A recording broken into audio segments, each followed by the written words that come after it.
pierced your heart, and the angels foretell. Yet deeper the wound as your dear Jesus fell.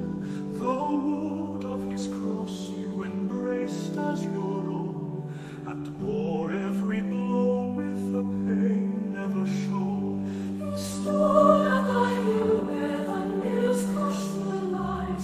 Your sun lifted high in the cold of the night. The skies were in darkness, creation still, while you held your grief at the foot of God's will. O mirror of mercy, O chalice of grace, still shining with love through the blood on your face, you teach us to suffer, to wait and to pray, to follow the Christ through the night.